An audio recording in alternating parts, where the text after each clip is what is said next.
Assalamualaikum warahmatullahi wabarakatuh. Kami akan menyampaikan hasil review jurnal dari kelompok kami yang berjudul Dampak Kebijakan Suku Bunga The Fed terhadap Konsumsi dan Daya Beli di Indonesia, Malaysia, Turki, dan Argentina.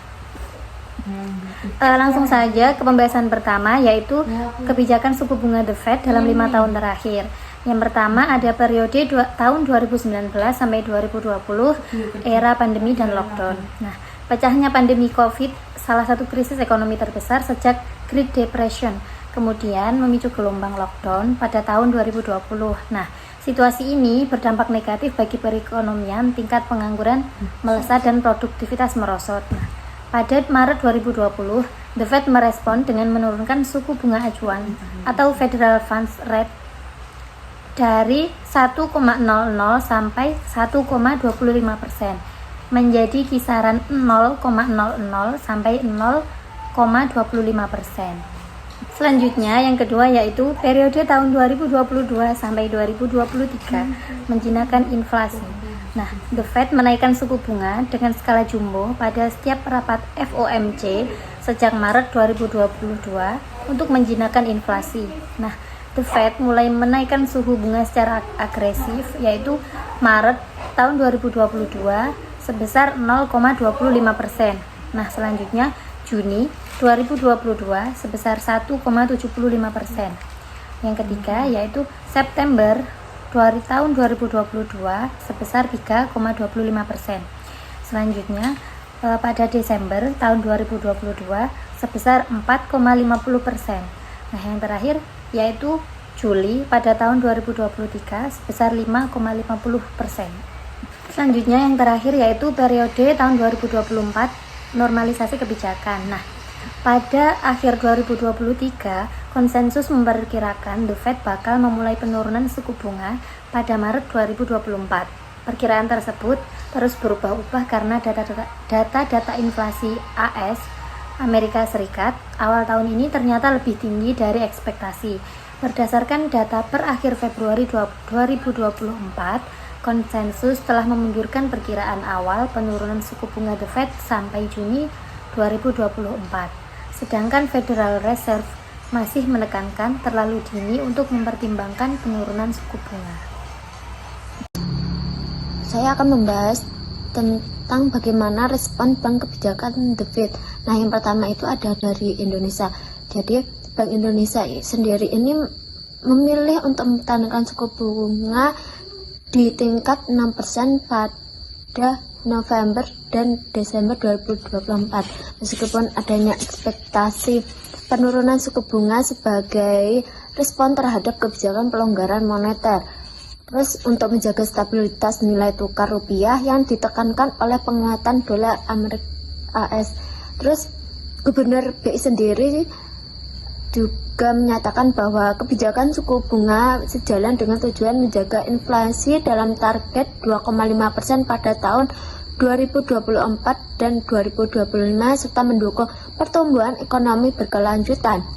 Nah, keputusan BI sendiri itu untuk mempertahankan suku bunga menunjukkan komitmen institusional dalam menjaga stabilitas ekonomi domestik dalam mengelola fluktuasi nilai tukar akibat tekanan eksternal. Terus yang kedua ada di Malaysia. Terus respon terhadap Malaysia ini berupa perubahan kebijakan The Fed BNM menggunakan berbagai alat kebijakan moneter untuk menjaga stabilitas nilai tukar dan mengendalikan inflasi termasuk kebijakan suku bunga, operasi pasar terbuka. Nah, Bank Negara Malaysia sendiri itu berperan penting dalam menjaga stabilitas perekonomian Malaysia di tengah dinamika kebijakan moneter global. Terus perubahan suku bunga The Fed ini berdampak signifikan terhadap perekonomian Malaysia. Kenaikan suku bunga The Fed ini juga menyebabkan arus modal keluar dari Malaysia ke AS dan depresiasi ringgit, terus peningkatan tekanan inflasi. Terus yang ketiga itu ada di Turki.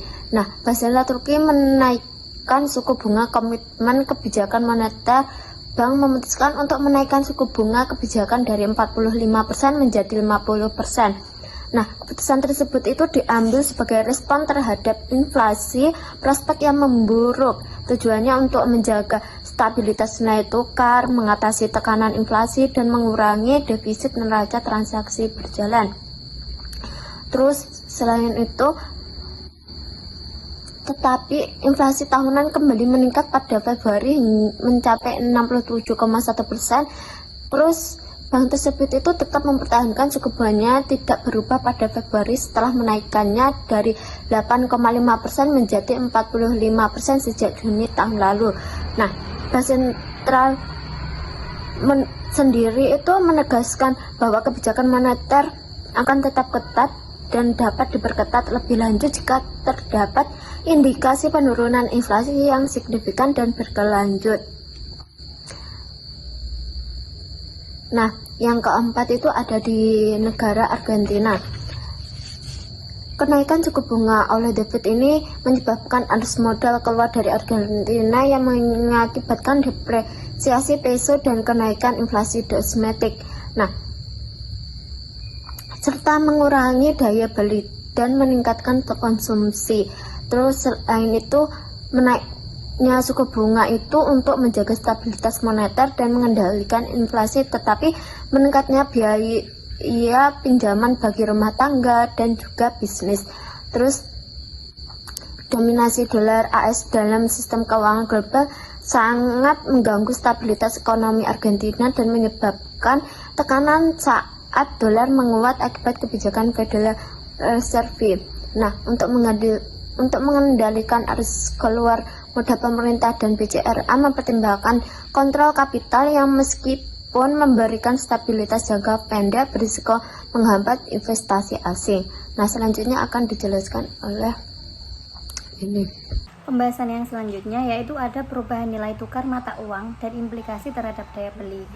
Faktor-faktor penting yang mempengaruhi nilai tukar mata uang suatu negara termasuk inflasi, suku bunga, kinerja ekonomi, cadangan devisa, dan arus modal asing.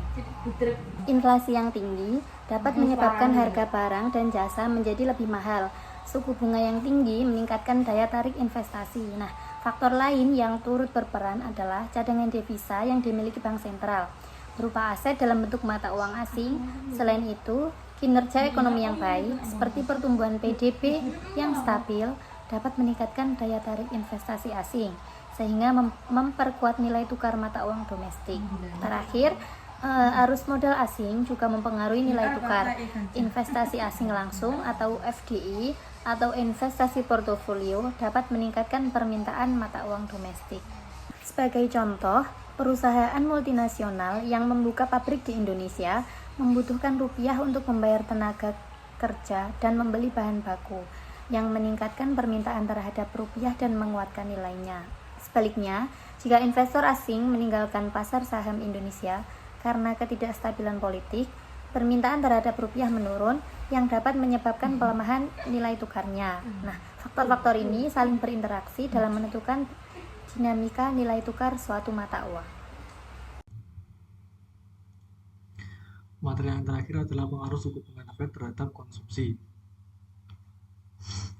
Seperti yang kita lihat pada kedua tabel tersebut, bahwa menunjukkan bahwa pertumbuhan konsumsi rumah tangga di Indonesia dan Malaysia tidak mengalami perubahan yang sangat signifikan. Jadi kami menyimpulkan bahwa konsumsi rumah tangga di Indonesia dan Malaysia pada tahun 2023 hingga 2024 mengalami tren konsumsi yang cukup konsisten. Meskipun suku bunga acuannya dipertahankan di level yang tinggi dan tidak terlalu berfluktuasi dalam kurun waktu tersebut. Di Indonesia, konsumsi masyarakat terus meningkat di kisaran 4,5-5% year over year di setiap kuartal. Demikian pula di Malaysia, konsumsinya tumbuh 3,6% hingga 5,9%. Meskipun sempat melambat pada akhir tahun 2023, tetapi di Malaysia sendiri terdapat tren pemulihan pada kuartal kedua di tahun 2024. Selanjutnya adalah pertumbuhan konsumsi rumah tangga untuk negara Turki dan juga negara Argentina. Seperti yang kita lihat bahwa di negara Turki dan Argentina mengalami penurunan sangat drastis.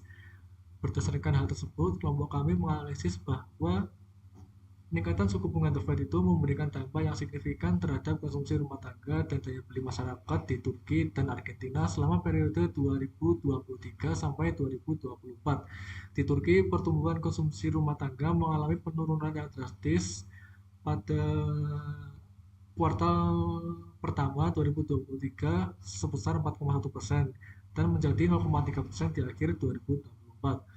Penurunan ini disebabkan oleh tingginya inflasi yang mencapai 70% serta depresiasi mata uang kita terhadap dolar Amerika Serikat.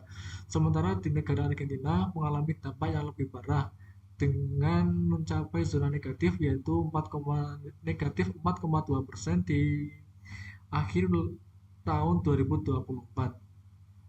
Hal tersebut disebabkan karena adanya hyperinflasi di negara Argentina yang mencapai 200% dan depresiasi peso yang parah menjadi faktor utama kemerosotan daya beli masyarakat. Baik, itu saja materi yang dapat kami sampaikan. Sekian, wassalamualaikum warahmatullahi wabarakatuh.